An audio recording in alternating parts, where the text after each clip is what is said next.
Wolfpack, what's going on? I am thrilled to be here early in the morning for a nice coffee and fantasy chat, welcoming on Sam Factor, the creator of an amazing fantasy AI app called Walter Picks. Will help you with all of your sit starts, everything. So much good stuff in that app. We'll get into it a little bit later and tell you how it can help you dominate fantasy football. He's been also crushing the short form video game over on TikTok, IG Reels, all that good stuff. If you like to get fast, consumable content, it's incredible. So Sam, thank you so much for joining me today, man. How you doing? Nick, I'm doing great, man. Thanks for having me on the show. We got a lot of football tonight, so I'm feeling super excited about that. We're going to do our best not to overreact to any preseason football, but I'm doing great, man. Thanks for having me on.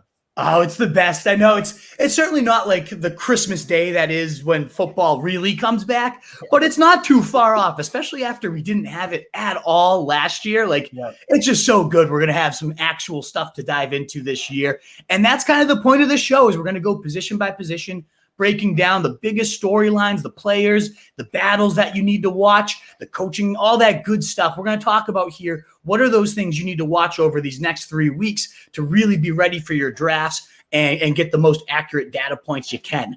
You ready to just dive right in with me, Sam? Yeah, man, let's get into it. Awesome. Well, we'll start at the top with quarterbacks, and I don't think there's anything more important or that could cause more seismic shifts than the Deshaun Watson say over there in Houston. The latest is he's been there. He's practiced as like a fourth stringer and a safety. Then he stopped practicing for a bit. Some people say there's hope in the organization he'll play. More connected beat writers like John McClain say he's played his last snap for sure. Eagles writers saying there's a 90% chance he's going there. It's all over the place. What are your thoughts on how this plays out, and what do you kind of hope happens here? Yeah, I'm glad we are starting here because I feel like this honestly hasn't got as much attention as I would have expected. He's a top 5 quarterback in the NFL in his prime. And did I correctly read he was playing snaps at defense in safety camp? Absolutely insane that happened.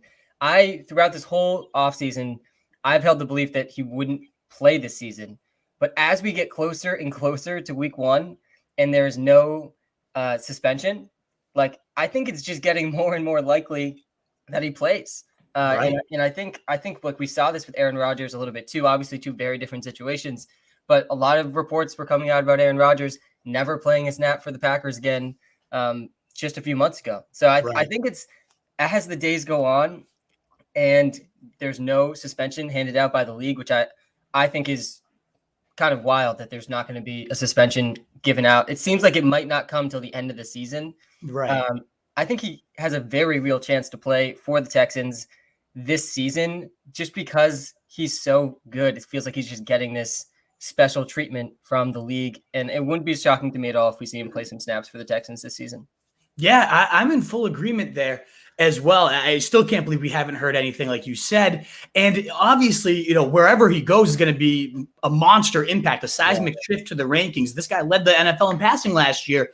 And so, the rumblings are that the Eagles were interested. The Broncos had a bombshell offer, but they took it off the table with the legal saga. And then they're saying the Panthers are quietly monitoring it. So it's kind of all over the place. I mean, if I had my wish list, it would mostly be he goes to the Broncos. I would love to see Jerry Jeudy, Cortland Sutton with a real quarterback. Obviously, Javonte in that backfield, which we're going to dive into a little bit later, would be thrilling to see this offense ignite. I think they've got everything in place besides the quarterback Denver does. So I'd love to see that. I really don't want him to go to the Eagles just because I've drafted so much of Jalen Hurts, and that would just kind of destroy his value. But either way, you know who I'm drafting a lot of in best ball these days? One is Deshaun Watson in the last couple of rounds. I absolutely love the fact that you can still get him and potentially have, whether you get suspended half the year, none of the year. Maybe you take the loss and you get suspended, but at that cost, it is what it is. But Brandon Cooks, he's going to be an alpha either way. And if he gets Deshaun Watson without Will Fuller and is that clear of an alpha, I mean, his value could skyrocket. I think he's going to be pretty good at his price, regardless of who's chucking him the rock. Do you like Cooks, or am I psycho for that? No, I absolutely agree with you on this one. He's actually one of my most drafted. I've done about 200 best ball drafts on Underdog so far. It's getting out of hand, honestly. And I started way too early. I have a lot of Cam Akers, a lot of Michael Thomas. So my teams are already struggling a little bit. But In the drafts I'm doing now, no, I absolutely love Brandon Cooks. I honestly think he's the perfect hedge because even if Deshaun Watson doesn't play, you're still getting the number one receiver on the team that's going to get absolutely destroyed in almost every game they play this season. Exactly. So I do think like Brandon Cooks is a smash draft pick in like the 7th, 8th, 9th round where you're able to get him right now. And the Texans receivers, like after Brandon Cooks, there really isn't anything super exciting. Nico Collins, Anthony Miller is kind of who I expect Kiki QT. I think those 3 guys are probably going to rotate behind Brandon Cooks, who's going to have to play every single snap. So I do like Brandon Cooks a ton. I haven't been drafting Deshaun Watson really at all because I do think there's still a good chance that he doesn't play for at least half the season, which I just don't want on my best ball teams, even at that late of a pick. But I definitely think he's one of those guys that could just completely smash for anyone that got him super late if he ends up playing enough.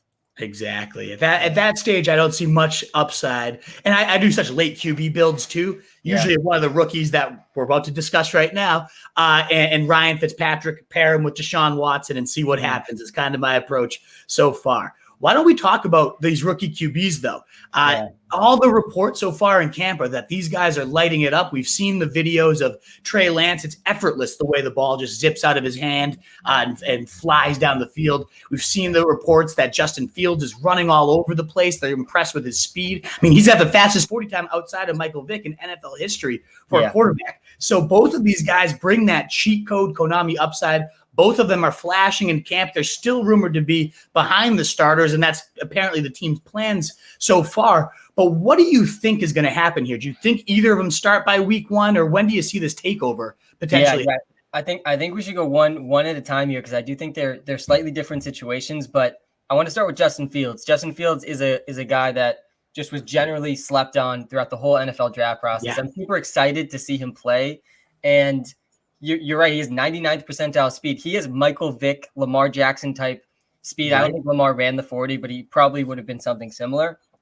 And like he is going to ball out once he gets a chance. I definitely think there's more upside in the offense once he starts.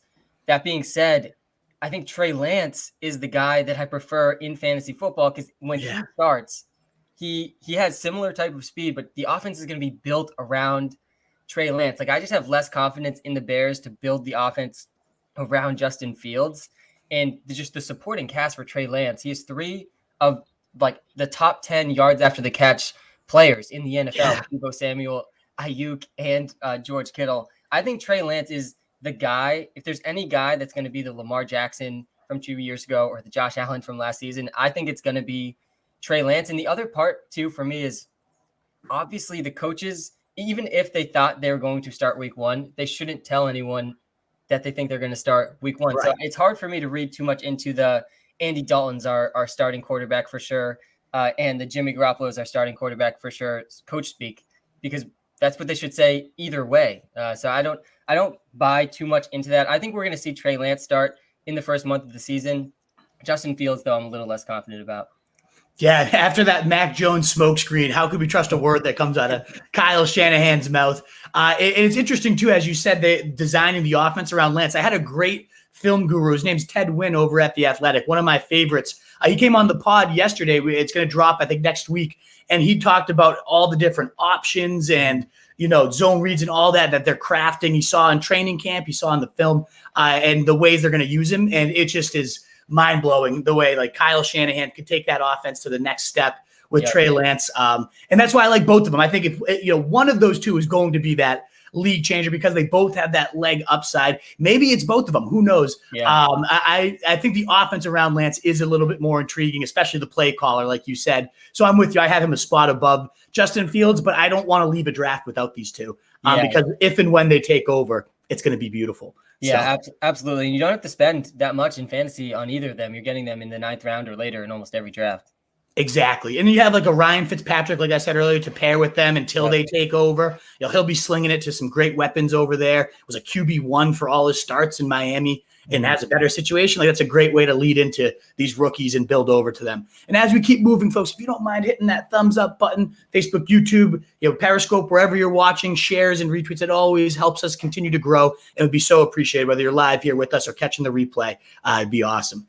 Another quarterback battle, which is a little less intriguing because of the Michael Thomas injury, but still starting quarterbacks are starting quarterbacks, and that's Taysom Hill and Jameis Winston. The latest I'm reading, and my favorite beat writer for the Saints is Nick Underhill. He has a great site, NewOrleansFootball.com. Amazing stuff. We're going to be talking to him in a couple weeks about this battle. He's been writing so far, though, that Jameis is definitely the one in front. I know Taysom took the snaps to lead off into camp, but so far, everything's saying Jameis is locked in. He's on fire. And Taysom hasn't necessarily been bad. It's just that Jameis has been outplaying him so far, according to Underhill at least. But it still is a tight battle. There's still alternating series. Nobody's gained any clear ground. Who do you kind of hope wins, and who do you think wins if it's the same, if not the same person? Yeah, I'm definitely rooting for Taysom Hill. I think he's just a more exciting fantasy football asset because of his rushing ability. And with the Michael Thomas injury, like it just makes more sense to me to have Taysom Hill be involved in the offense. But honestly, I won't be surprised at all if we see a mix of both guys in a lot of games. I think if Jameis Winston wins the starting quarterback job, we're almost definitely going to see Taysom Hill still come in frequently, like 10 plus times a game. If Taysom Hill wins the starting job, though, right, I think there's a chance that Jameis Winston just doesn't see the field. So I like Taysom Hill more in fantasy right now for those reasons. Just the rushing upside, too, we know is just the nuts in fantasy football. But Jameis Winston's going to, there's no way he doesn't struggle with Marquez Callaway as his top receiver. Like, everything's just going to have to go through Alvin Kamara, and they're just going to have to lean on their top 5 offensive line. I think that's the one sole hope for the entire Saints team. Yeah, I'm with you in terms of if we're looking for a quarterback in this offense, we definitely want it to be Taysom Hill. He's a top 3 quarterback over that little span when he was starting because of the rushing, the leg points he gets. I'm with you there. If I'm looking at the rest of the offense, especially Alvin Kamara, I might want Jameis. Yeah. Now, we can't look at that 3-game sample and be like, it was very clear the effect it had on Kamara and his target share just plummeted.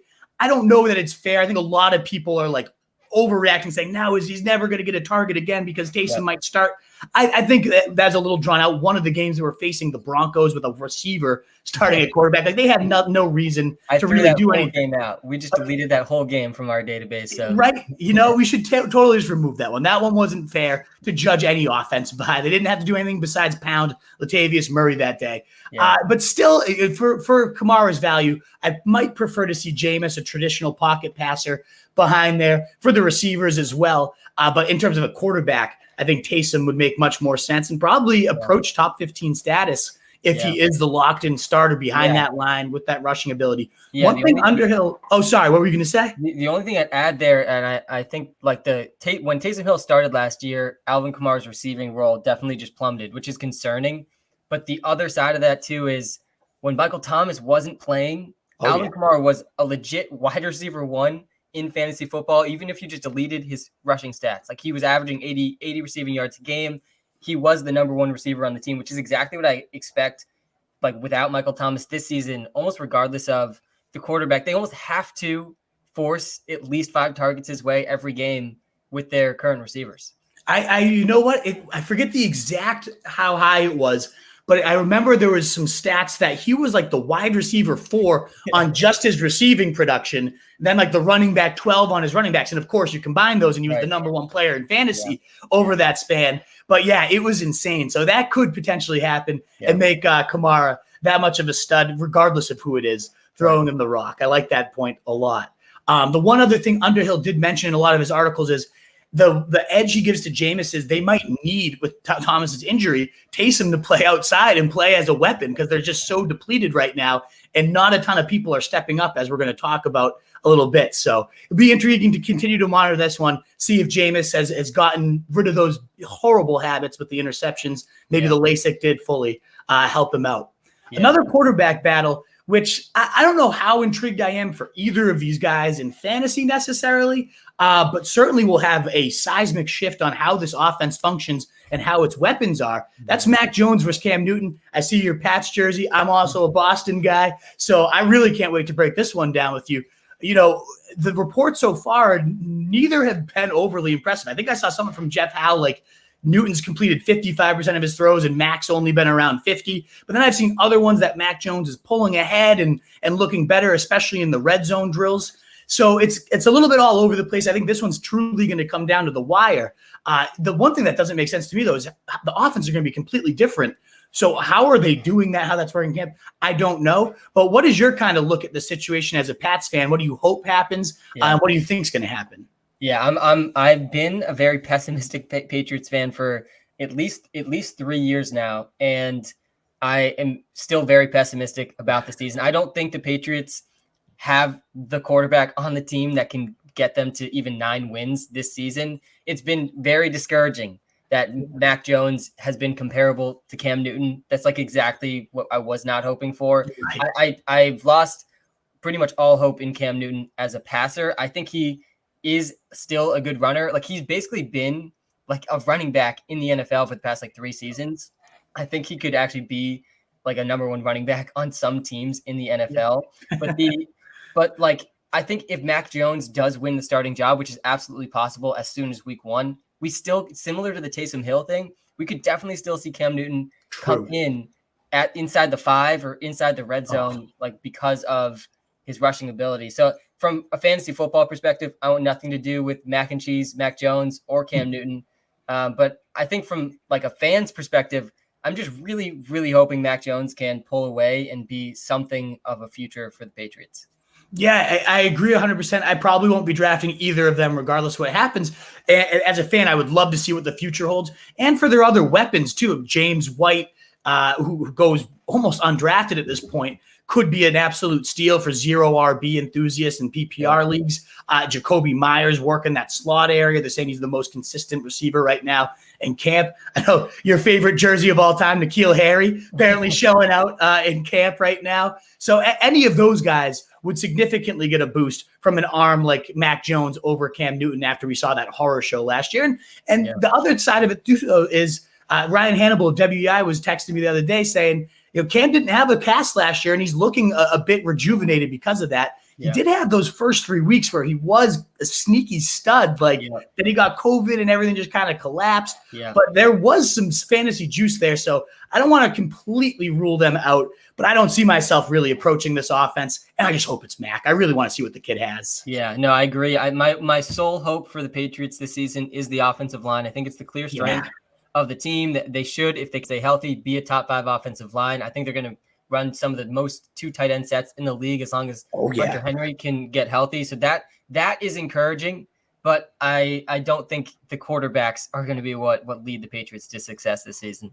And that just made me think too, it also is a big shift for Damian Harris because Cam Newton, as you said, they still might use him either way at the goal line. Right. But let's say Mac Jones takes over and they just commit to him full time. That's going to open up. Cam Newton was top 10 in goal line attempts last year among all rushers, including running backs. That would open up a ton of work potentially for Damian Harris. So this will be a seismic shift. It's definitely crucial to watch. I cannot wait till later to be able to see how our Pats are looking, especially Mac Jones. I'm thrilled. The more we're talking right here, I'm just getting fired up because football is back. Yeah, I can't wait to watch him tonight. Absolutely. Well, Sam Darnold revived. So we have 2 more quarterback stories before we get into usually the meat of it of training camp battles. That's the running backs. But let's talk about Sam Darnold and his potential revival. I can't wait to see how he looks with Carolina. The reports are he's looking solid in camp. He's connecting with all his receivers, especially Terrace Marshall and the newly acquired Dan Arnold. I guess a really big sleeper at tight end there. But they're saying the ball is coming out well. He's looking good in the pocket, which is encouraging. Now, I want to see it. I talked about Ted Wynn. He came on and broke down Darnold's some positives he saw, but a whole lot more negatives that can't just be blamed on his surroundings. I think a lot of people are thinking magically remove him from Gase from an awful situation, probably the worst situation you could be in, and that he's going to magically revive his, the upside that made him a number 3 pick. And Ted didn't think. He's put it at a 30% chance he revives himself, 70% chance that he doesn't. What are your kind of thoughts on Darnold? Do you think he has anything, and what do you kind of hope to see from him this preseason? Yeah, I think those percentages I could get on board with. I definitely think there's a pretty solid chance he can turn it around, or at least be a lot better than he was. He almost automatically will be better than he was. I don't think it's going to be magic. I think the Adam Gase effect is very, very real. We've seen it across so many different players. It's a well-documented thing that if you are in close proximity to Adam Gase, you almost automatically perform worse on a football field. So that alone will definitely help him. I also think it's going to help the Jets massively this season. I think they're super underrated almost just because of that. But the one sole hope for Sam Darnold is he's been okay when he has good protection. The only good thing that he did last season, he was top 6 in the NFL in completion percentage when he had a clean pocket. And he's going to a team that was ranked 6th last season in pass protection. They didn't have amazing run blocking last year, but they are returning most of their offensive line. And that was their big strength last year. So I think he actually landed in a perfect spot that gives him at least a chance to revive himself. That being said, he was outside the top 30 in almost every other metric that matters for a quarterback. So there's a lot going against him as well. But no, I definitely think with the pairing of Robbie Anderson too, I'm really excited to see that duo back together. I think there is a good chance that he turns things around. I'm excited to see him get that chance too. Absolutely. The last one, and I'm with you too in terms of my excitement, just because of the weapons, as you said, it's just everything there could be so good. And he's a great last round stab at quarterback. I love Joe Brady. I love that play caller. Yeah. I know last year wasn't quite the explosive attack a lot of us were envisioning when he came from LSU into the NFL. But I really think this year, with him having his second year of experience, if Darnold, he has the arm, if it can truly all meld together, it could be a fantasy factory. Plus he gets the Jets in week 1. Talk about a great way to kick off the season and start that revenge game narrative. Yeah. Maybe that will just spark a great run for this kid. I hope so. I think it's pretty easy to root for him at this point. So we'll see how that goes. In the last quarterback story, I didn't think I was going to have this one on here, but based on the training camp reports, Burrow's struggling. He hasn't been really throwing beyond 10 yards, they said. The quote was, "It's just not good right now." Burrow talked a lot about how it's really a lot of it's mental at this point, and he's worried about taking hits, and he hasn't felt himself. Now, obviously, we don't want to overreact and drop all these insane weapons we've got here with the Bengals, and Burrow himself has all these weapons to chuck to after leading on pace for the most attempts in the league last year. So we don't want to overreact quite yet, but I also really want to watch and see if they get it together. What do you think is going to happen here? What are you kind of looking for with this Bengals offense? Yeah, I don't want to overreact. I'm also like up to my neck in Bengals best ball stacks. So I'm feeling a little nervous because this is probably the most negative reports we've seen out of any training camp. Mm-hmm. But it is just practice. And he's on a team. He was averaging over 40 passing attempts per game in these first just 10 games in the NFL. I expect that to be the floor for him this season with 3 of the better receivers in the NFL and a healthy Joe Mixon.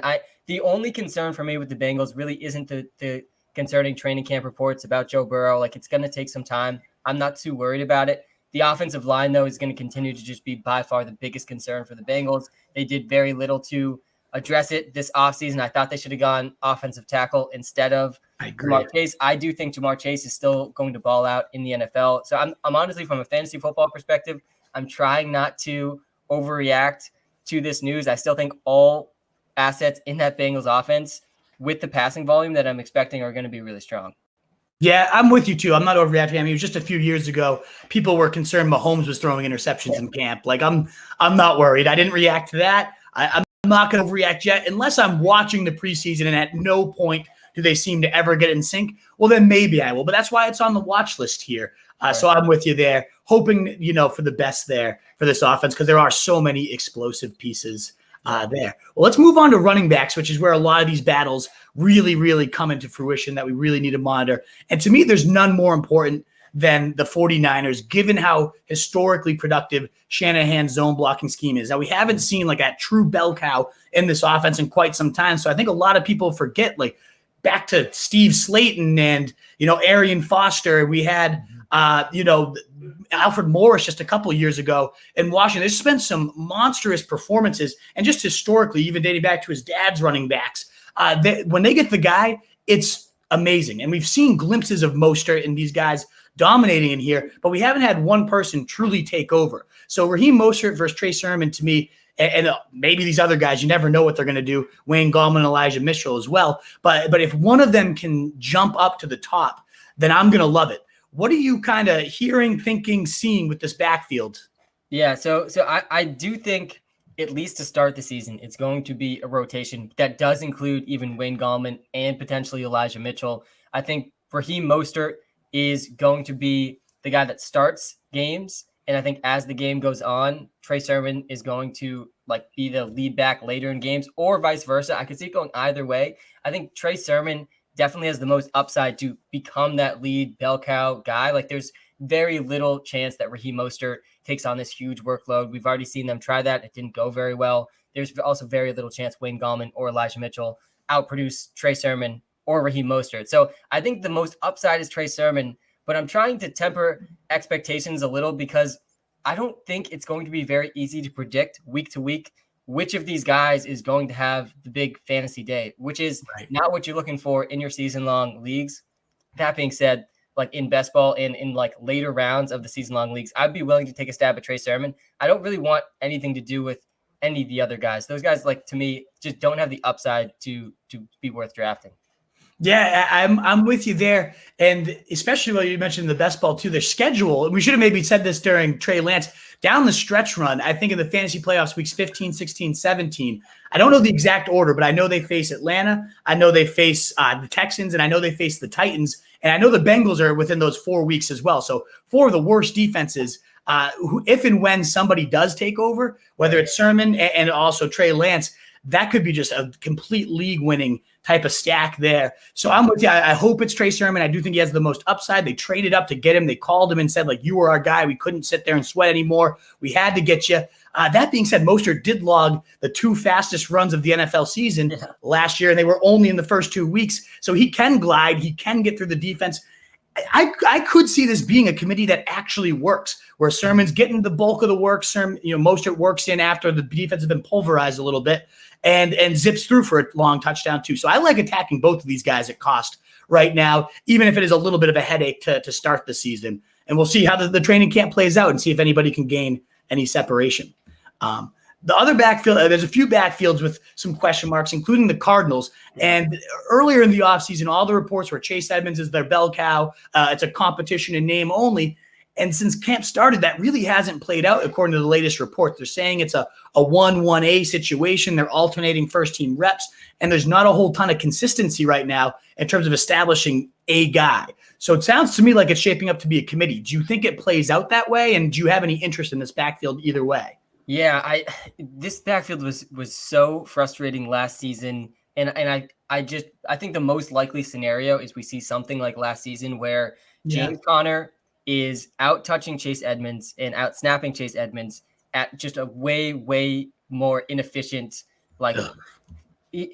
Kenyon Drake was twice as inefficient as Chase Edmonds last year, but he just consistently was seeing 60% of the carries and was on the field on first and second down almost all the time.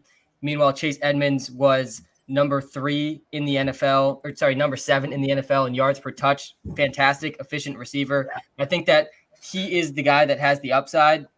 That being said, James Conner was behind a terrible Steelers offensive line last year. So there is still potentially some juice left in him. I'm trying, I think I'm skewing towards pessimism on the fantasy football side of things, but if there's a guy I'm taking, it's definitely Chase Edmonds just because of the receiving upside. And I don't have faith in the coaching staff to hand over the keys to Chase Edmonds.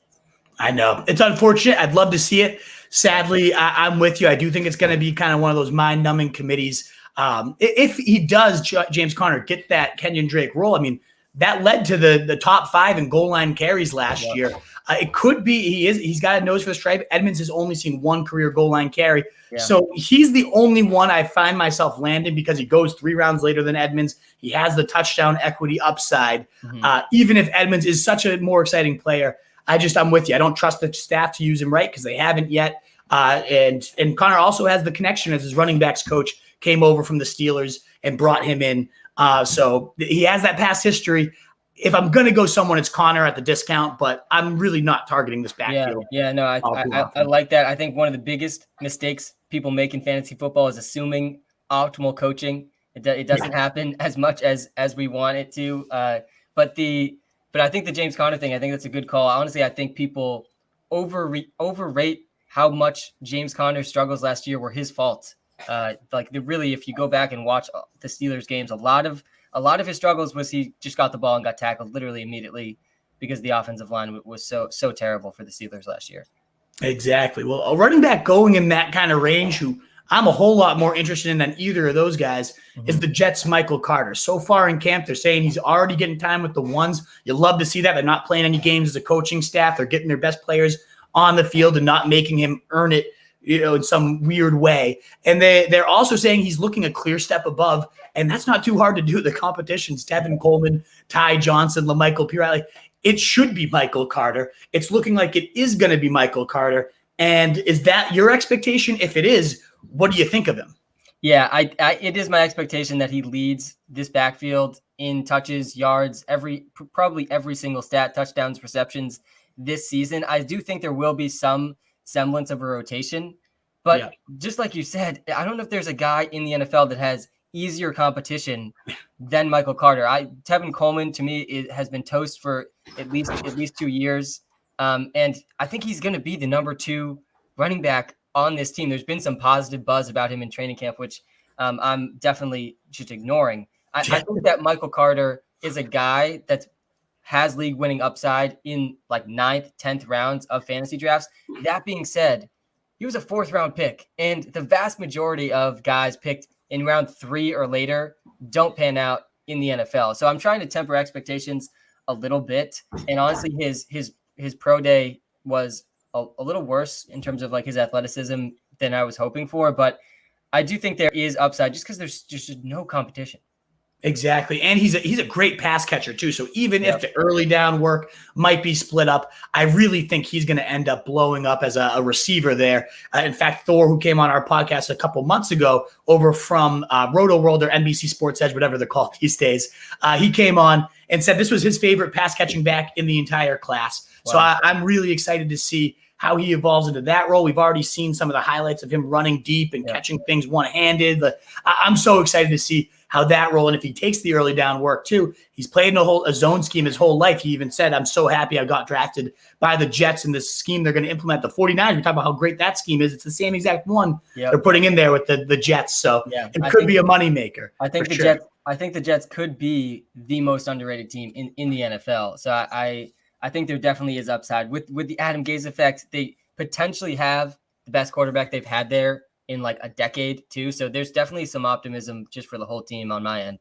Absolutely. And there's a player we're going to talk about a little bit later who I am getting my highest exposed player in best ball. I take in every single round 9, 10. If he somehow falls there, I will be talking about him a little bit when we get to the wide receivers. And then the last couple, we have 2 more running back storylines I have. And of course, feel free to add any in if I missed any. But I really can't wait. And every preseason, I love to see how are the rookies looking? How's their workload potentially going to be? And how's their fit within the offense? And to me, there's Najee Harris could be on this list, but to me, he's already kind of cemented that. The first game, he had 18 of 18 snaps with the first team offense. He's their bell cow. I don't really have questions about it. I can't wait to see how he looks, but still, I know he's good to go.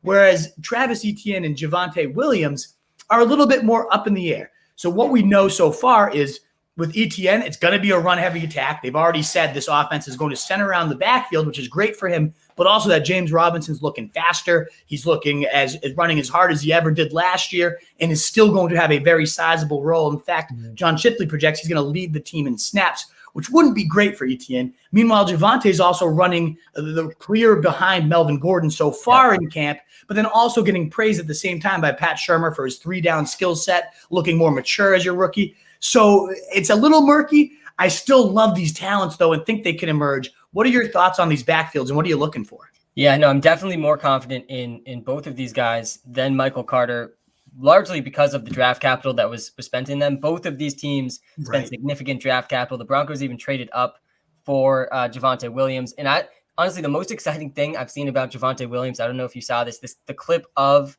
the Broncos coaching staff and general managers the day of the draft comparing Javonte Williams to Ezekiel Elliott, which I thought was a pretty wild comparison. But if that is what they believe, it's hard not to envision them giving him a pretty big workload, even his rookie season. That being said, though, Melvin Gordon, he's the 9th highest paid running back in the NFL on the second year, like the last year of his deal. So it feels like we could be 1 year away from Javonte Williams, like being a big thing in fantasy football. It wouldn't shock me if like after the first half of the season, we see him take on a big role, but Melvin Gordon is going to be involved early on. So I think I'm more excited actually about Travis Etienne because to me, there's just more receiving ceiling there. Like, I think there's a path for him to get 60 catches this season. I don't think the carries are going to be there for the reason you explained with James Robinson. But to me, in PPR leagues, like Etienne has league winning upside because of just the receiving ceiling that he has. Yeah, they're saying he's unguardable in camp so far. The speed is very, very real. He's showing why they made him a first-round pick. So there is plenty of, as good as the buzz has been on James Robinson, Etienne's also generating his own type of buzz. I did not see that clip about Javonte and Ezekiel Elliott, so you just got me that much more excited about this kid. And Pat Shurmur, the play caller, as we said, he's always been a bell cow guy. Even back to like Trent Richardson, who was horrendous. He was feeding him 300 times a season. We saw Dalvin Cook, Steven Jackson. He's always loved to feed his horse. And of course, Saquon Barkley as a rookie had 2,100 total yards, 90 catches. So he's not opposed to giving a rookie a monstrous workload. Of course, Barkley didn't have a Melvin Gordon to compete with, but that upside does exist. So I'm with you. I have both these guys above Carter, even if Carter has a little bit of earlier season potential. I think both of these guys can blow up, especially down the stretch for Javonte, who broke the metric for Pro Football Focus's broken tackle metric. He completely shattered it and set new records with it, which is insane. His ceiling is astronomical. I also won't be surprised at all when James Robinson wins fantasy football leagues for the second straight season. I do think that they will give him at least 12 carries a game, and I do think that offensive line is relatively underrated. So I think there's a pretty high ceiling for him too. I think Robinson might be one of the most underrated players in fantasy right now, going around 8, 9 in best ball, especially if you start with big receiver stacks. He's going to have 10, 15 touchdowns, I bet, this season. If Trevor Lawrence is the real deal and moves this offense at a better pace, I think James Robinson's getting so overlooked and disrespected after leading. He's not going to see 90% plus of the snaps again. We know that, but still. He was an absolute stud last year. He's not just disappearing, even though, and I think both can, I love them both. Like, it's one of those situations, very rarely in a backfield I don't like it split, but I still think this is one of the ones that can really work out for fantasy owners. And the last ones I want to cover at the running back position is the sophomore studs, who we already know can play. I love this class. I mean, they looked fantastic last year in their action. And it's less about can they play and can they fit in, and more about can they become the bell cows? Can they become the offensive centerpieces? And I'm looking at the guys like Gibson, Dobbins, and Swift, more so with the receiving work for Gibson and Dobbins, and more so with the carries with Swift, in terms of just becoming that true every down, 3-down back for these guys. Because I imagine at least one or two of them will, and they're all going round 2 or later.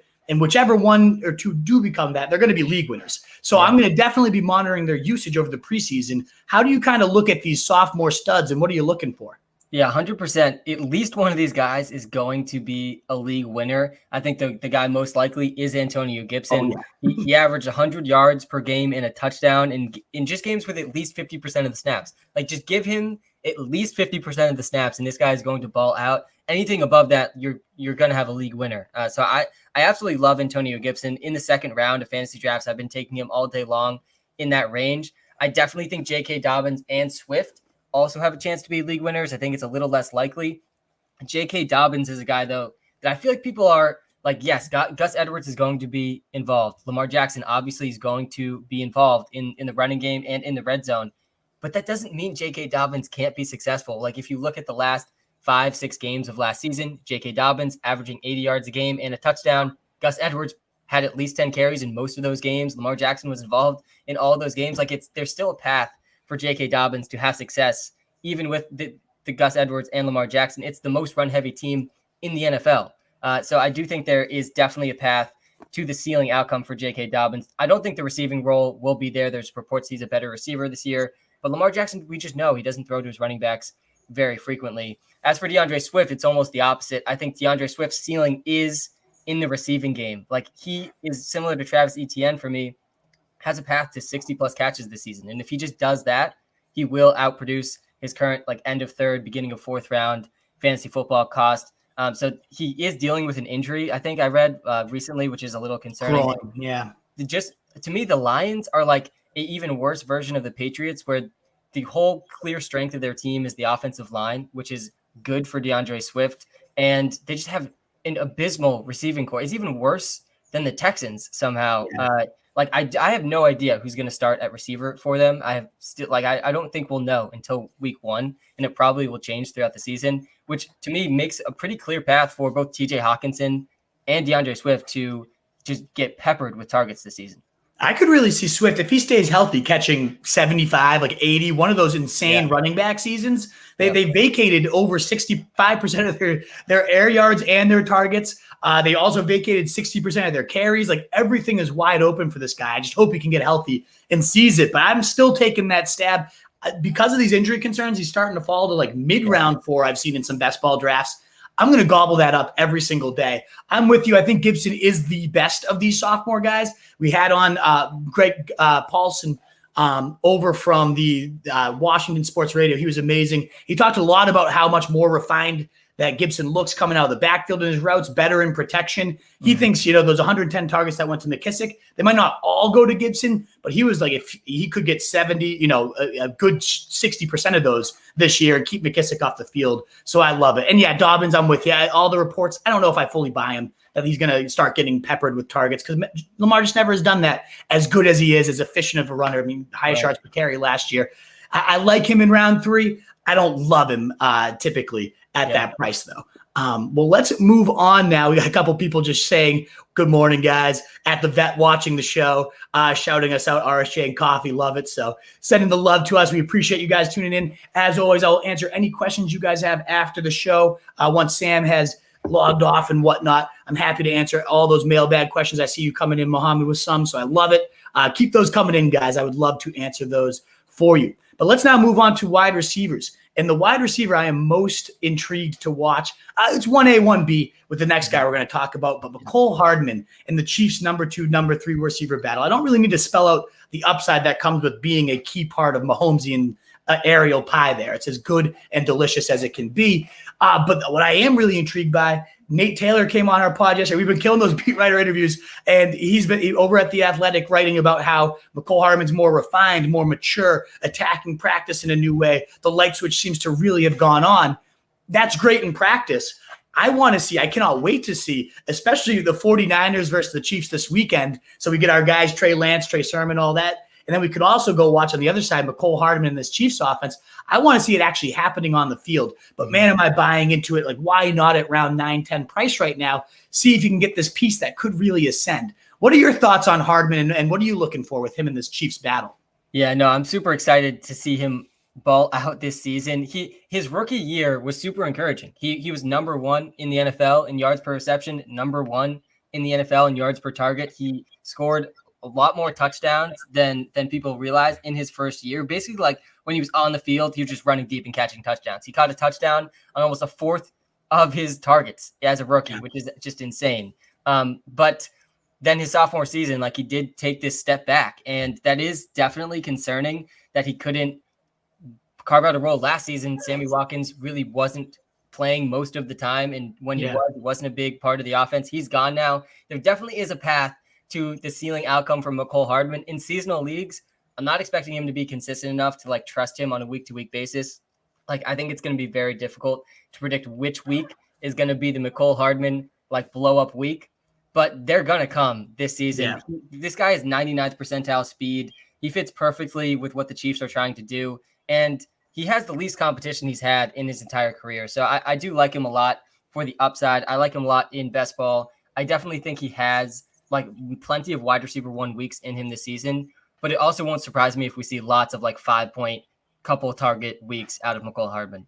Yeah, I brought that up, the inconsistency, to Nate yesterday, and he's like, yeah, that's totally fair. I think you should expect that. The one thing he pushed me on was saying, if you look at the Super Bowl defensive plan from the Bucs there, they just focused on take out Kelsey, take out Hill. Let's make somebody else beat us. Right. And those opportunities, as long as Mecole keeps playing in camp, are going to go to him. Yeah. And while he couldn't do that last year, Nate said he just sees a different receiver this year that's winning those one-on-ones. He's going to see a ton of one-on-one coverage. You can't really keep the safety over him when you got Tyreek on the other side. So he thinks he's going to be beating people deep quite often and quite regularly. That is, of course, if he takes that step. Now, let's see it on the field. It's happened in practice, apparently, every single day. Now let's see it on the field. I wouldn't be shocked to see him catch like a long ball in one of these preseason games, and then his draft price just goes up 2 rounds. So I'm going to keep trying to sneak him in before Saturday in these drafts because I'm buying it. Based on what Nate was saying, it sounds like he is really taking that step. The bottom line is you want pieces of this offense. So I'm definitely all aboard. Anytime I can get a piece of this offense, even if it's Darrell Williams, Jerick McKinnon, like the last round, I'm going to feel pretty good about it. Exactly. And I guess that lends itself to the number 3 battle, which we don't have to dive in too much. But according to Nate yesterday, Byron Pringle's kind of emerging as that number 3. So talking about late pieces to add, he said Pringle, and he said even Robinson, like has his role in the red zone. He's got great chemistry with Mahomes on broken plays. He said take stabs on all these guys late because they all could have some blow-up days, especially with the offensive line being better this year. He's saying, Mahomes has that extra second to let the progressions get that much deeper, or Tyreek to get that second to get deep. It's going to be a fireworks show. It already is, but it could be just that much crazier. Yeah. And we didn't mention Clyde Edwards-Helaire in the sophomore category, but there was no guy that burned me worse than Clyde Edwards-Helaire last season. I drafted him, I think 6th overall in like 4 out of my 6 high stakes. I lost thousands of dollars from Clyde Edwards-Helaire last season, but I will not give up hope. The situation for him is the same or better this year than last year. The only difference is you're getting him like 2 rounds later. So I think there's a lot of upside with him as well. Every piece of this offense I'm pretty intrigued by. Yeah, I'm with you 100% too. I was taking him 4th overall over like Derrick Henry and Kamara. It was horrible. Like people are going to shut this off now when they hear that. I was all in on the Andy Reid workhorse, and that still exists this year. The upside's there. I guess I'm only a little concerned. Nate brought up Jerick McKinnon and how impressive he's been. He was saying there's a decent chance McKinnon becomes a 3rd down back pretty regularly, which would cap the ceiling a little bit. But he did say, he mentioned the same breath, Helaire has also impressed as a receiver too. So we'll see how that looks. That'll be an interesting thing to check as well. You're right. When that first team offense is out there, is Helaire in for every single snap, or are they getting cute and mixing people in? I'm excited to see that one as well. Now, the guy I was alluding to earlier with the Jets, the guy I own more than anybody else in best ball, and the guy that just has had hype storm after hype storm come out after him, and I am buying because I love this player, that's Elijah Moore. Every single day, he's making a new highlight play. And what I really like, the latest reports they're saying, is he's moving all over the place. I thought originally it was going to be him versus Crowder, slot battle, maybe alternating, annoying stuff. They're not just pigeonholing him into the slot. They're moving him outside, and wherever they go with him, they're saying he's so cerebral, he can handle it all. He's making highlight plays. So to me, this is my guy. I'm all in on Elijah Moore. Do you think I'm insane? What are your thoughts on this Jets receiver core? No, I don't think you're insane. Like I said earlier, I do think the Jets are just one of the most underrated teams in the NFL. I don't know if you caught the clip of AJ Brown he's been adding to the hype train for Elijah Moore really since he was drafted. But AJ Brown said recently on some podcast that he would bet every check he had this season that Elijah Moore would be the rookie of the year. Wow. The odds you're getting at rookie of the year too for Elijah Moore, it's like $10 to win like 400. Definitely worth a stab. I think he does have this astronomical upside.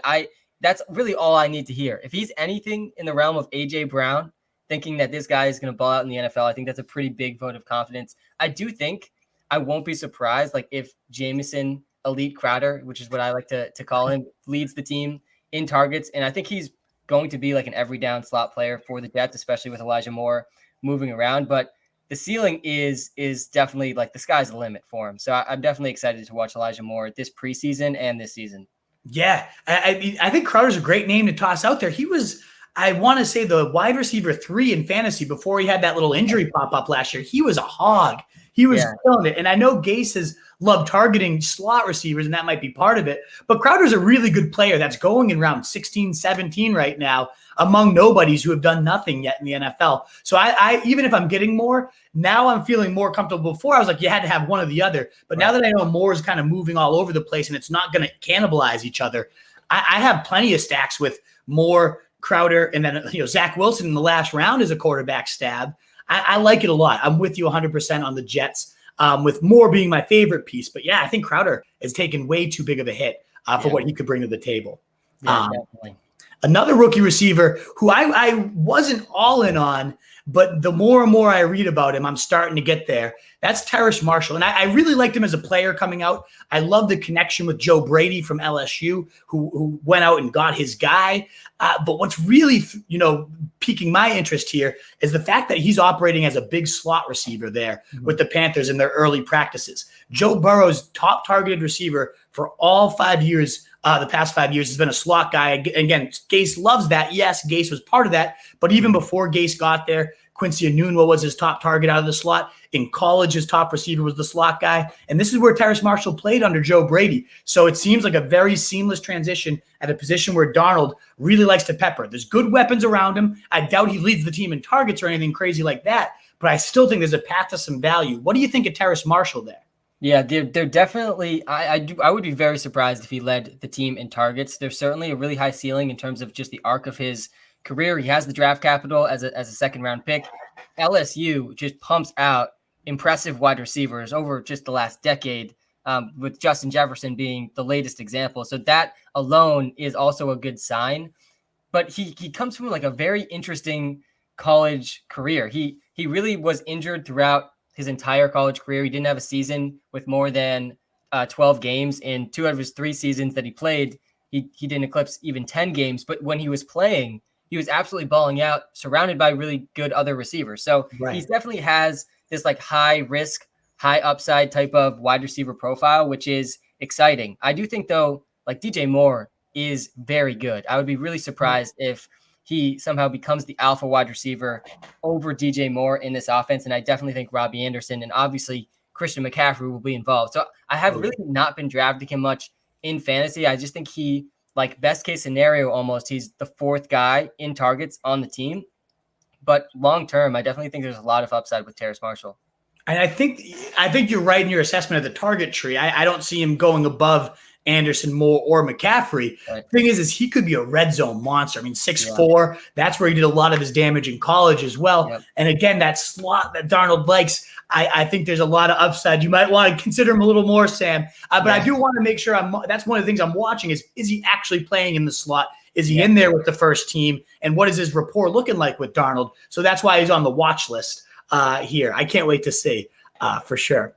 One guy that's been the absolute hype storm of this last week is Marquez Callaway, the breakout star of camp, the staking his claim to be the target monster of this offense. Every single day there's a new report that he's the one that's taking over, leading everything in training camp with Michael Thomas out for now and who knows how long. I don't know much about Marquez Callaway, but any number one receiver that could get peppered is certainly worth it, especially when he's going past round 15 right now. That's certainly a guy I'm watching to see if this is actually true and the camp hype comes to fruition. What are your thoughts with Marquez?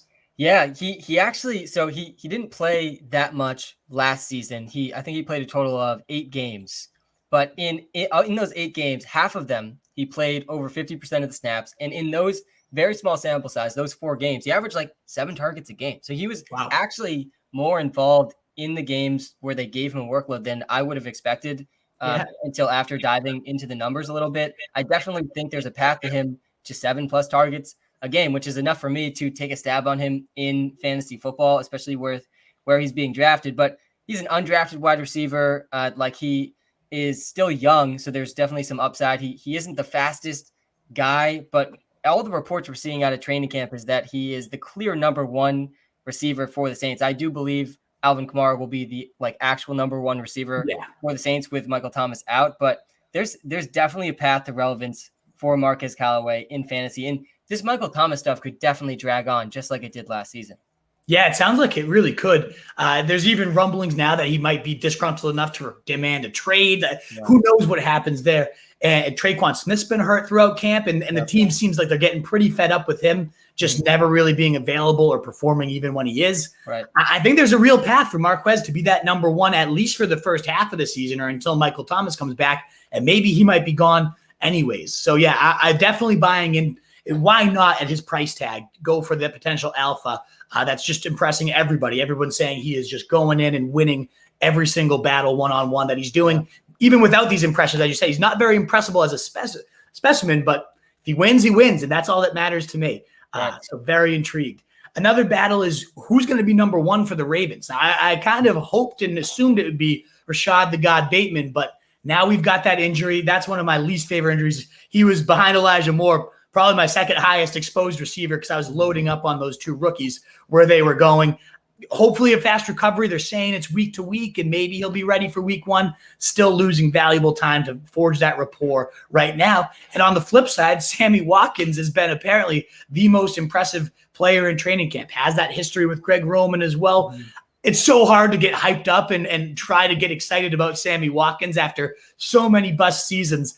Is there anybody out here, Lamar Jackson's number one, that you're attempting to try to find? Yeah, I won't be surprised with this Rashad Bateman injury, which is just super disappointing. I loved the pick by the Ravens to surround Lamar with like a guy that can actually be an alpha wide receiver for him, which he really hasn't had his whole career. Yeah. But he's looking like he's not going to play week one. I'm pretty pessimistic. I try to lean on the pessimistic side with the injuries when they give these ranges. I know the Carson Wentz stuff, they said 5 to 12 weeks, and now it's looking like 5 weeks. I assume that it was going to be 12 weeks. So we'll see with the injury news. There's still some time for him to get back, but I won't be surprised at all if we see a few monster games from Sammy Watkins, who I do think will be their number one receiver with Bateman out. I'm pretty down on Marquise Hollywood-Brown. He to me just has not his lack of coming through last season with all of the opportunity in the world, just no competition. He really didn't do it. So I do like Sammy Watkins the most, but like we know the story with Sammy Watkins. It's going to be this massive week one performance, and everyone's going to go add him onto their fantasy football teams. They're going to start him for the next 3 weeks. He's going to put up like 5 points or less. And that's just how it goes with Sammy Watkins. It's how it's gone for quite some time. Like, it would be really surprising if Sammy Watkins can do better on the Ravens than he did on the Chiefs. So he's going from the best passing offense to the most run heavy offense in the NFL. If anything, I just think they're going to become even more run heavy. I'm with you 100% on the assessment. The only reason for any type of hope, and one, the price is really, you don't have to pay anything to get him, right, and it could pan out. But two is Greg Roman is offensive coordinator. The last time he was more than a week one blow up and then nothing else was when he played with Greg Roman with the Buffalo Bills. He only managed 13 games that season, but he had over 1,000 yards, 9 TDs, 60 catches, was on pace for 11 touchdowns and 1,200 yards. If you extrapolate that out, that was the best season of his career. And he links up back with a coordinator who said he hasn't lost a step since I was last with him in Buffalo. I think he's one of the best receivers in the league. Of course, I don't agree with that assessment, but still, linking up with a guy that's used him well in the past and thinks he still has it can't be a bad thing for a quarterback, as you said, needs an alpha. He's never had one. Sammy might be able to work those middles of the field a little bit better than anyone else they have on this roster. So I'm crossing my fingers, taking stabs late in best ball and hoping for the best. And worst case is I get my week one blow up and that's all. Yeah, I mean, he will return value for you in best ball, even if it's just that week one. Like I'm happy to draft him in best ball after like round 14, 13. All he needs is that 1 week, and he'll probably return value for you in best ball. Exactly. And one more guy, the last receiver pick we have for today, last guy we're going to discuss today is Bryan Edwards. And before last year I was really excited about the hype he was generating. If you remember back, Derek Carr was comparing him to Devonte Adams, who he played with in college, because of the way, that Bryan Edwards was winning those jump balls in practice and violently running his routes. He broke all these records at South Carolina, 6'3", 225. I loved everything about the profile. And then he got hurt. He never really worked his way back to full health or into the lineup. And it was disappointing. And I kind of crossed him off my list. I was like, not worried about him. But right now he's apparently running ahead of John Brown. I was really worried John Brown was going to take snaps from either Ruggs or him. It looks like the two sophomores are the starters right now, and both are really impressive in camp. So I think this is a crucial story to monitor. Can Bryan Edwards hold off John Brown?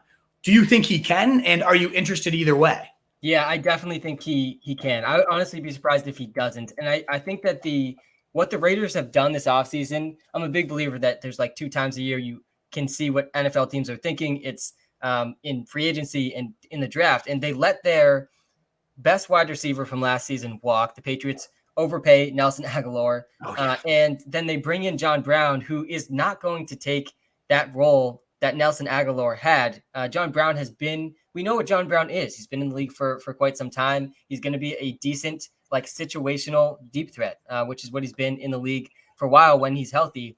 The ceiling for Bryan Edwards, though, I mean, is there a guy that like hasn't done anything in the NFL that's been compared to the players Bryan Edwards keeps getting compared to. Randy Moss, Devonte Terrell Adams. Owens. We've seen Randy Moss and Terrell Owens. Like, I don't think there's any player in the NFL you could compare to both those guys right now and not like get scoffed at a little bit. But yeah, absolutely insane, the guys that he's getting compared to. I think that's a little bit extreme. But the ceiling outcome for Bryan Edwards is like the number one alpha receiver for the Raiders, who have to have someone take that role this season. So why not Bryan Edwards if he can stay healthy?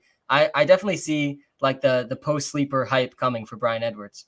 Yeah, I'm with you there too. I hadn't even had him in my top 200. I saw this news. He's now in my top 120. Yeah. It's very intriguing. The opportunity, the profile, it's all there for him. We'll see if he can really seize it. And training camp is going to be a great way in these preseason games to monitor that. Well, those are all the picks I had, Sam. Was there any stories I missed? I know that was pretty comprehensive. We went an hour here on all these. Was there any stories, players you're watching, or anything that I missed that you wanted to shout out?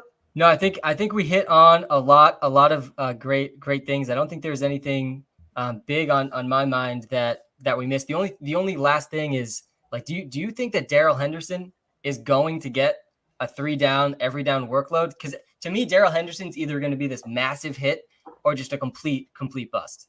Yeah, that's a tough one. Unfortunately, I don't think we're going to get too many answers to. They've already said they're going to rest him throughout all the preseason, so we won't really see what his work look. But that also, I think that suggests that, yeah, they really do want this guy to be their horse. I mean, they did trade up for him right after Gurley had that career season, which was insane. They traded up and got this guy. They thought he was the perfect fit for their zone scheme, the speed he brought. They liked his receiving ability. You know, I wrote about him 3 years ago and was so hyped for his arrival there. Yeah. And we just haven't seen it really at the NFL level. He looked solid last year. I believe he was actually PFF's highest graded running back for those first few weeks. And then he kind of fizzled out. I think they're going to try to make him a pretty big featured back, 15 to 18 touches a week. So I love that he goes in round 5 or so right now.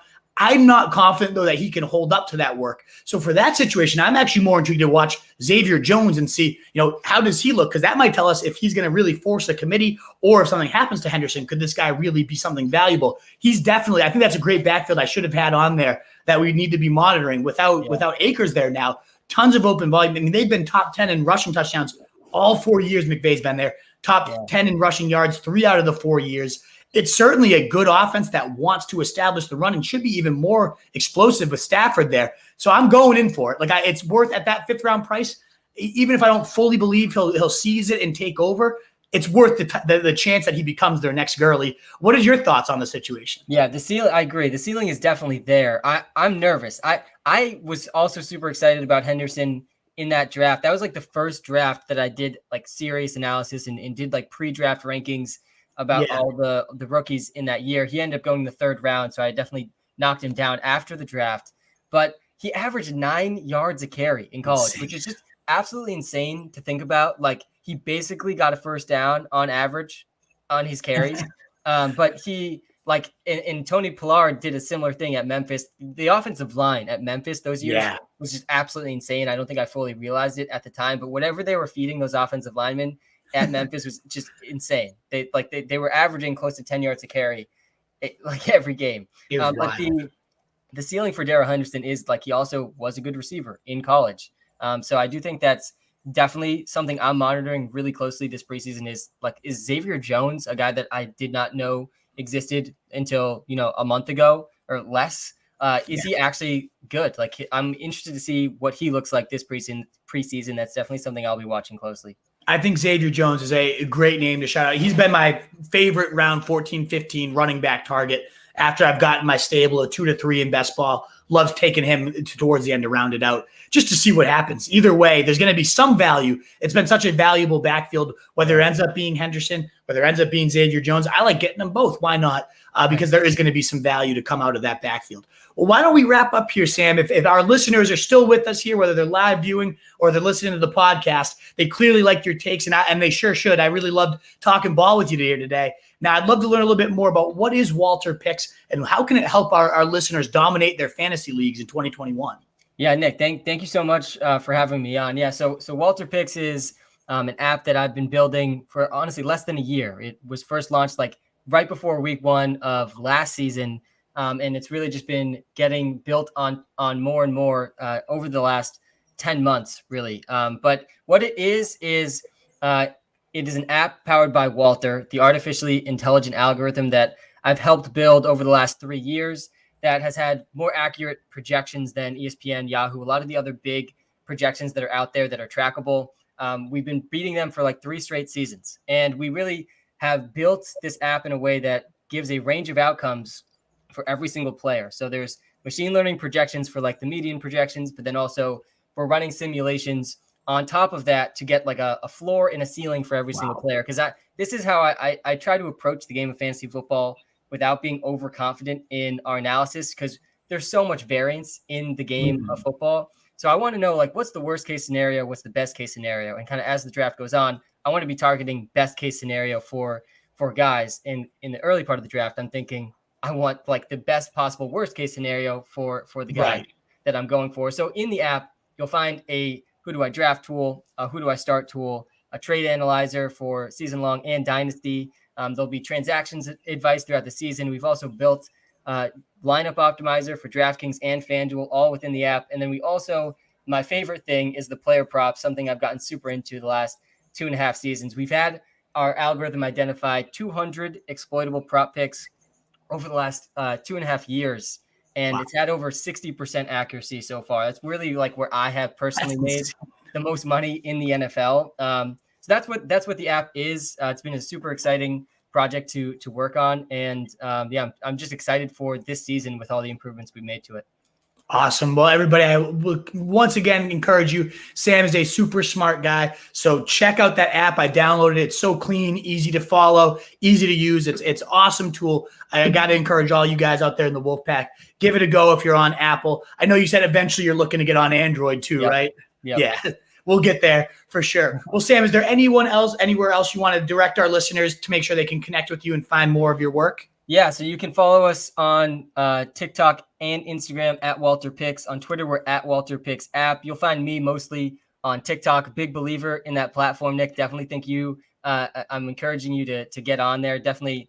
If you do, we can hop on a live stream on TikTok as well. That's where I do most of my lives. But also, we're trying to grow our YouTube channel as well at Walter Picks. Definitely check that out. But no, Nick, thanks for having me on, and good luck with the rest of the grind of the preseason. Oh, it's a grind. It is, man. And you know what? I just realized I never ran you through the no huddle. I know this ran long, so if you got to get going, I totally understand.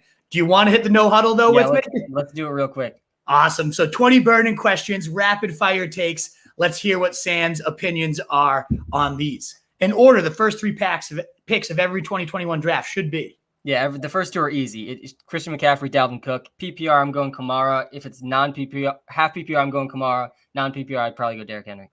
Travis Kelce should fall no later than pick number 7. The next Mahomes, Lamar, Josh Allen is Trey Lance.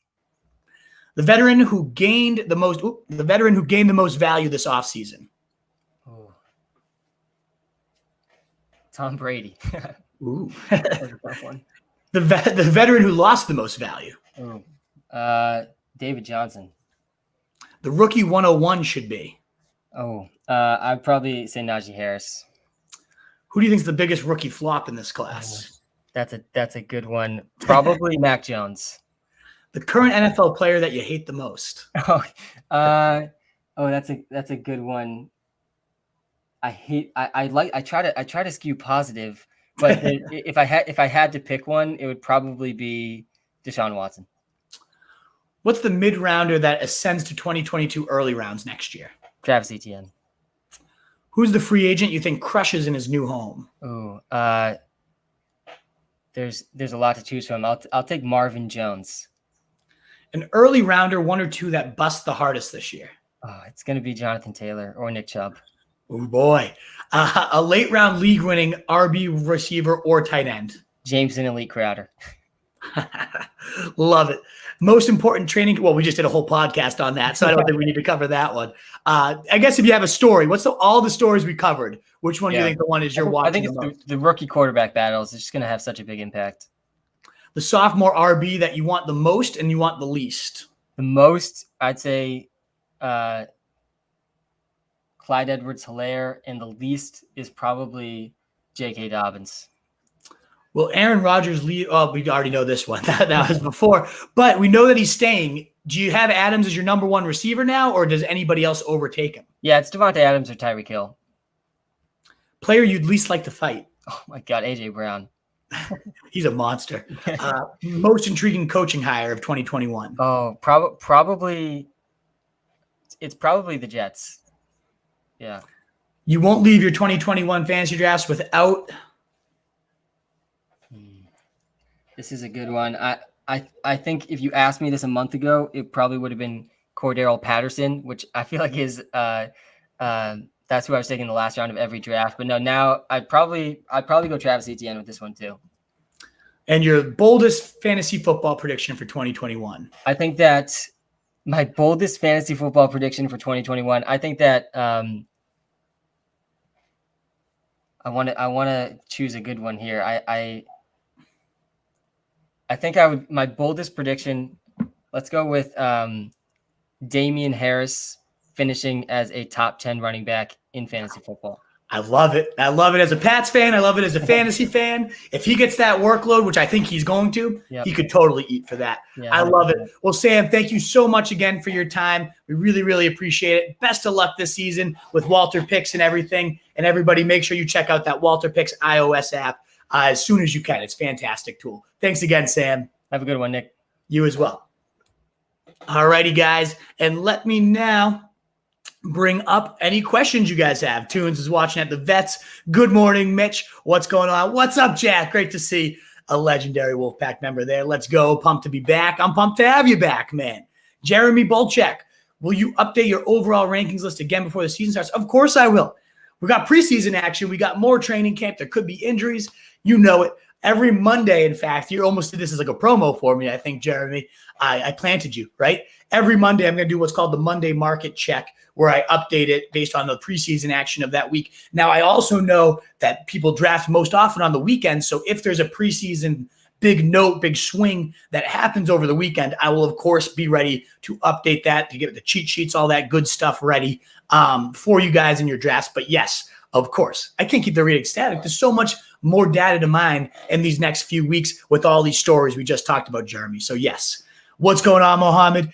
Michael Carter, Javonte Williams, as you say right here, I answered that question. I still draft Javonte unless I've got a build where I really need a running back that's going to have to hit the ground running. I think Carter's going to start faster. I think Javonte Williams is going to finish faster. And so that's where I go there.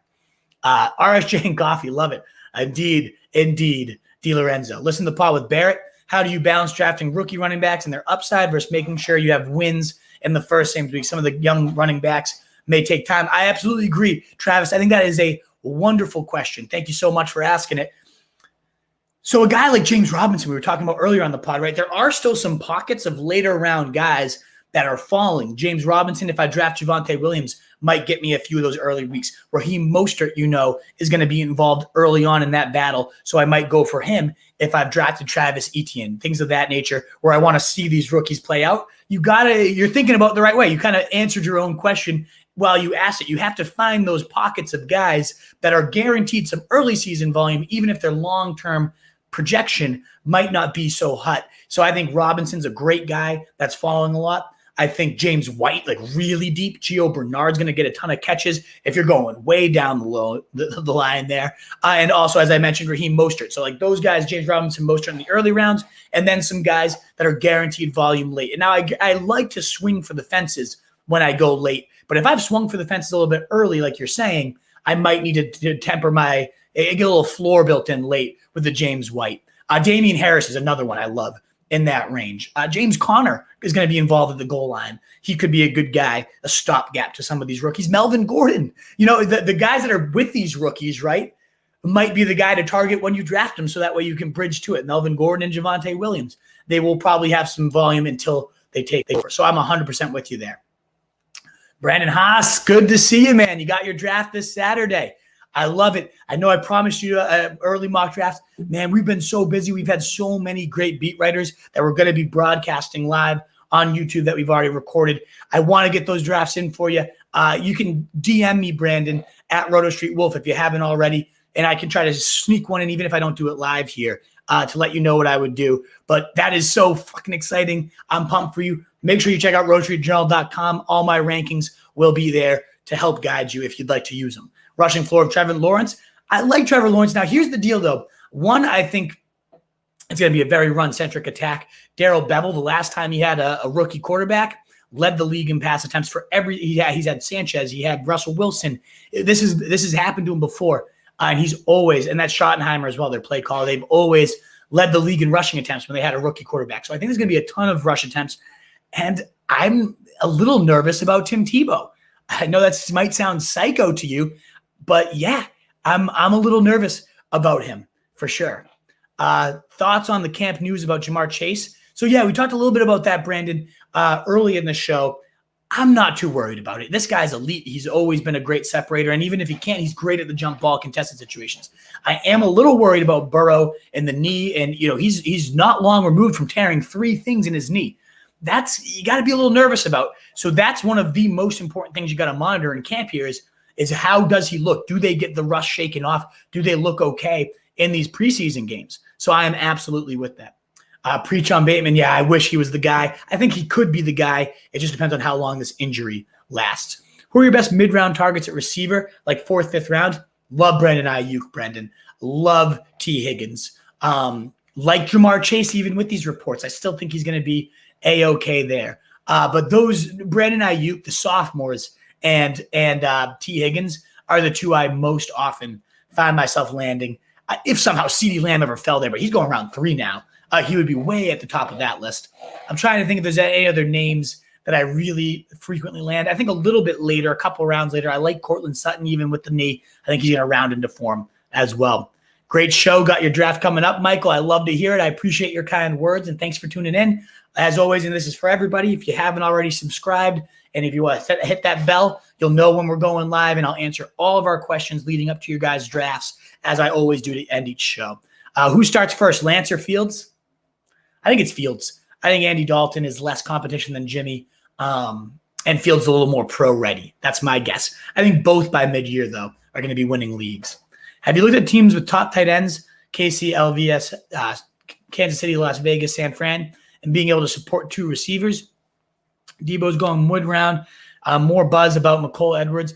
Not sure if there's enough volume. I have not dug into the stats around that, Travis. I think it'd be an interesting study. It is interesting when you almost have to look at that as they're the 3rd on the target totem pole. And when you assess that, like a team like, let's call it Kansas City, right? They're so explosive that a 3rd can definitely still have value. It is a little trickier. I think San Fran is also explosive enough. A team like the Raiders, though, they're not going to sustain much.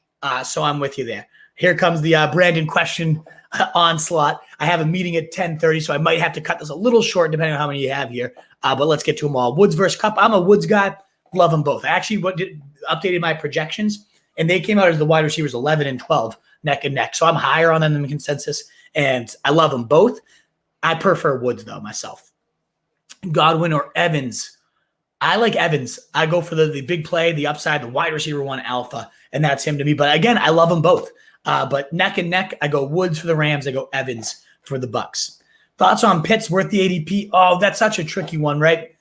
He's either going to smash it or he's going to look foolish. Rookie tight ends have not historically translated, but of all the unicorns, there's been nobody ever like Kyle Pitts. All the camp reports are glowing about how he's being used so creatively, moving all over the place. It's tricky for me. This is where I don't land Pitts very often because Hawkinson goes a round or even 2 rounds later in drafts, and I think Hawkinson's going to see 130 targets this year. So I find myself either getting a Kelsey, getting a Waller, going all in on the guy I know is going to be elite, or waiting a little bit to get Hawkinson. And if I miss Hawkinson, I love Logan Thomas late. So I have not been buying Pitts at his ADP. There's still just too many receivers I really like in that range, like Higgins, like Ayuk. So I have not really been going in on him. Easily could make me look like a fool for passing up because of how talented that freak is. Believe the end of year 2020 hype on David Montgomery, or is he just a guy? I believe it. I think he's all the reports in camp. He's impossible to tackle. He's faster this year. He worked on his speed, and yet the schedule leaned up. Yes, we had Tariq Cohen out, but guess what? Cohen's not practicing right now. Guess what? He also has the easiest schedule of all running backs heading into this year. I'm buying in. He's kind of embraced it. It seems like that switch really did flip, and I buy it. Because I loved him so much as a rookie because of what I saw in college, and he just was tentative. He didn't come in running like he did as a college prospect. That was the David Montgomery we saw at the end of last year, who I also could see rolling that right into 2021. Love him in the late third. I think he is a great, especially if you go receiver, and then you get him as your running back one. Swift comes back to you on the next. Like, that's a beautiful start, in my opinion, Anthony. Hopefully, you can sneak a mock draft in. Send me that DM. I'll make sure to at least do one on the side and show you what I would do. But maybe I can broadcast it live, Brandon. We can talk together while we do it. Alrighty, folks. That's it for me. Thank you guys so much. And thanks again to Sam. What an awesome guest. Please go check out that app, Walter Picks. It is truly astounding what he has built. 60% on props, over 60%. If you bet 51, you're looking good. He's about 10% better than everybody else out there. So check out Walter Picks and my guy Sam there. He is awesome. And check out all these training camp storylines. Very crucial stuff to monitor. If I missed any, shoot me a message. You can find me at Roto Street Wolf. All of our stuff, rankings, articles, everything's at rotostreetjournal.com, as well as our news at the rotostreetjournal.com/stockwatch, both of which are clean and in our app. So, guys, thank you so much. And the podcast, Fantasy Fullback Dive, you paved your path to 2021 titles. It would mean the world whether you're watching it live or you listen to the podcast. We're trying so hard to boost those podcast numbers up, and ratings and especially reviews can be the fastest way to do that. So if we've helped you at all with these streams, consider subscribing to the podcast, rating and reviewing it, and hitting the subscribe and notification gang over here on YouTube. Thank you guys so much. I greatly appreciate it. And in a world full of fantasy sheep, be that wolf. Later, guys.